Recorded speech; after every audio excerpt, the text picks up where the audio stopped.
हाय सांग मैंने जय जगन्नाथ शुभ सकाल आज भिडियो पूरा गेटअप नहीं स्टार्ट करने तो आज भिडियो पूरा अलग प्रकार होगा जाऊँगी एक देवस्थली बुलावाई जावा आपण मैंने भी से स्थली देखला आपण हृदय एक आध्यात्मिक चिंताधारा भाव आसीज तो आसत लेट करवानी जल्दी जल्दी एक लंग ड्राइव रे जीवार अच्छी पूरा एंटरटेनमेंट मजादार वीडियो कंटिन्यू देखु कहीं भी स्किप करूँ ना आसत आग को बढ़ा जय जगन्नाथ चलो चलो चलो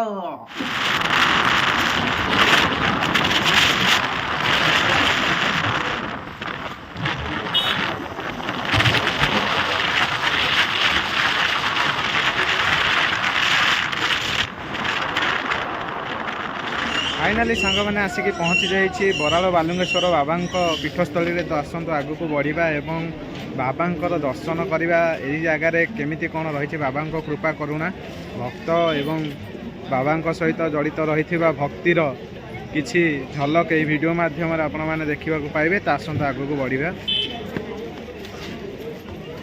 जय बाबा शिव शंभु जय बराल बालुंगेश्वर देवाय नमः ओम नमः शिवाय। तो सांग मैंने देखु बाबा मंदिर को भल से दर्शन करूँ तो आग को बढ़ा एवं बाबा पीठरे थिबा विभिन्न जगह को आम यही वीडियो माध्यम आपण मानू देखा चेष्टा करूँ तो बाबा जो मानसिक थिबा व्यक्ति जो अभिषेक करती जल जलाशय करती से कुहटी बाबा शक्ति कहले भी अतृप्ति हेब नहीं। वर्तमान पूजारी बाबा माने से कुहरु पानी नहीं बाबा को जल अभिषेक कर तो देखु बाबा मंदिर पूरा दर्शन करूँ आग को बढ़ा पूरा मंदिर बेढ़ा बुलिकी देखा चलतु आग को जीवा केते सारा जन समागम रही जगार बाबा नाम तो पूरा ओडिशा विख्यात एवं ओडिशा बाहर डाकिले बाबा ओ करती पूरा कहया गले आमर बाबांकर बहुत महिमा रही आपण मैंने जानी आउ मु किसी कहवाई पड़ोनी आम तो सामान्य मनीष आम भी कौन कहूँ आमको जन्म एवं ए सृष्टि को रक्षा करने लोक प्रभु बाबा बराल बालुंगेश्वर पीठर बर्तमान मुझे ठियाई आम छार मनीष तो चलतु बाबा पीठ बुलिकी करुणा कृपा लाभ करवा जय बाबा बराल बालुंगेश्वर देवाय नमः।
अत्यसे तार मैं मंगल कृत्य काम रहन बाबू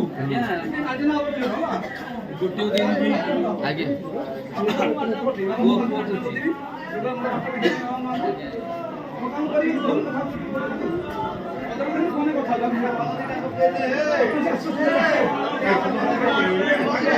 फाइनाली सांग मैंने आपण मैंने तो देखिले एत सुंदर भाव में बाबा दर्शनटे पाइले आज बहुत आनंद आ खुशी लगुच हृदय को तो एत बढ़िया से दर्शन मिले आमको आम बेढ़ा चारि पाखे थिबा प्रभु को भी दर्शन करने तो वर्तमान मो बाबा दर्शन सारिकी आसिकी से ही पाखरे थिबा एक ସୁନ୍ଦର ପୋଖରୀଟିଏ ଅଛି, ସେଇଠି ମୁଁ ଠିଆ ହେଇଛି ଗାଡ଼ି ଧରିକି। ତ ଆଉ କିଛି ସମୟ ପରେ ଏ ଜାଗାରୁ ବାହାରିବି। ତ ଟିକେ ଛାଇରେ ଠିଆ ହେଲି, ଟିକେ ଭଲ ଲାଗୁଛି, ଆନନ୍ଦ ଲାଗୁଛି। ତ ବାବାଙ୍କର କ୍ଷେତ୍ରକୁ ଆସିକି ଏହି ଜାଗାରେ ଠିଆ ହେଲେ ଗୋଟେ ଅଲଗା ପ୍ରକାର ଶାନ୍ତି ମିଳେ। ତ ସେହି ଶାନ୍ତିଟା ମୁଁ ଏବେ ଅନୁଭବ କରୁଛି। ଆପଣମାନେ ନିହାତି ଆସନ୍ତୁ ବାବାଙ୍କର ମନ୍ଦିର। ଆପଣ ଯେଉଁମାନେ ବି ଦେଖିନାହାନ୍ତି, ବାବାଙ୍କର ତ ବହୁତ ସାରା ବିଖ୍ୟାତ ରହିଛି ନା ଚାରିଆଡ଼େ। ଆପଣ ଭାରତବର୍ଷରେ ଯେଉଁଠିକି ଯିବେ ବାବାଙ୍କର ନାଁ ବିଖ୍ୟାତ ରହିଛି। ଆପଣମାନେ ଆସିକି ବାବାଙ୍କର ଦର୍ଶନ ଆଉ କୃପା କରୁଣା ଲାଭ କରନ୍ତୁ। ଆଶା କରୁଛି ଭିଡ଼ିଓଟି ଭଲ ଲାଗିବ। ଆଗକୁ ଭିଡ଼ିଓ ସହିତ କଣ୍ଟିନ୍ୟୁ ଲାଗିକି ରହିଥାନ୍ତୁ। ଆହୁରି ମଜାଦାର କିଛି ଜିନିଷ ମୁଁ ଆପଣମାନଙ୍କୁ ଦେଖେଇବି ଏହି ଭିଡ଼ିଓ ମାଧ୍ୟମରେ। ଚାଲନ୍ତୁ ଆଗକୁ ବଢ଼ିବା। ସାଙ୍ଗମାନେ ଆପଣମାନେ ତ ଦେଖିଲେ ଆମେ ବରାଳ ବାଲୁଙ୍ଗେଶ୍ୱର ବାବାଙ୍କ ମନ୍ଦିରରେ ବୁଲାବୁଲି କଲେ ଏବଂ ତା ପରଠୁ ଆଉ ଭିଡ଼ିଓ କିଛି କରିନଥିଲି। ଆଜି ସକାଳୁ ବାଡ଼ି ସଫା କରୁଥିଲି, ଭିଡ଼ିଓଟା ଆରମ୍ଭ କରିଛି। ତ ଦେଖନ୍ତୁ, ଆଉ ସମୟ ହେଇନଥିଲା, ଆସିଲା ବେଳକୁ ଲେଟ୍ ହେଇଗଲା। ବହୁତ ସାରା ଶୀତ ପଡ଼ୁଥିଲା, ବାଟରେ ଆଉ ଭିଡ଼ିଓ ବି କରି ହେଲାନି। ତ ବର୍ତ୍ତମାନ ବାଡ଼ି ସଫାସଫି ଚାଲିଛି ସକାଳୁ ଆପଣମାନେ ଦେଖୁଥିବେ। ଆଉ କିଛି ଅଳିଆ ମୁଁ ଯେଉଁ ସଫା କରିଥିଲି ବାଡ଼ିରୁ ତାକୁ କୁଆଡ଼େ ଇଆଡ଼େ ସିଆଡ଼େ ନ ପକେଇକି ତାକୁ ଡାଇରେକ୍ଟ ମୁଁ ନିଆଁ ଲଗାଇ ଦେଇଛି। ଆଉ ସେ ଅଳିଆଟା ବି ସବୁ ସଫା ହେଇଯିବ, ବାରି ବି ସଫା ହେଇଯିବ। ଆପଣମାନେ ଦେଖିପାରୁଥିବେ ଚାରିଆଡ଼େ ପୁରା କୁହୁଡ଼ା ଭଳିଆ ଧୂଆଁ ପଡ଼ିଛି। ତ ଆସନ୍ତୁ ଆଜି ଟିକେ ସକାଳୁ ମାର୍କେଟ ଯିବା, ପରିବାପତ୍ର ଟିକେ ଦରକାର ଅଛି, ଆଉ ଟିକେ ସେଭିଂ ହେବା। ଏଗୁଡ଼ା ଦାଢ଼ି ନିଶ ବହୁତ ବଢ଼ିଗଲାଣି। ଟିକେ ମାର୍କେଟ ଯାଇକି ଦେଖିବା, ପରିବା ହାଟ ଟିକେ ବୁଲିବା, ମଜା କରିବା। ଆଜି ଦିନ ଟିକେ ପୁରା ଏନ୍ଜୟ କରିବା। ଆସନ୍ତୁ ଏହି ଭିଡ଼ିଓକୁ ଏନ୍ଜୟ କରନ୍ତୁ ଲାଷ୍ଟ ପର୍ଯ୍ୟନ୍ତ। ଚାଲ।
ମୁଁ 3 କମେଇଲି।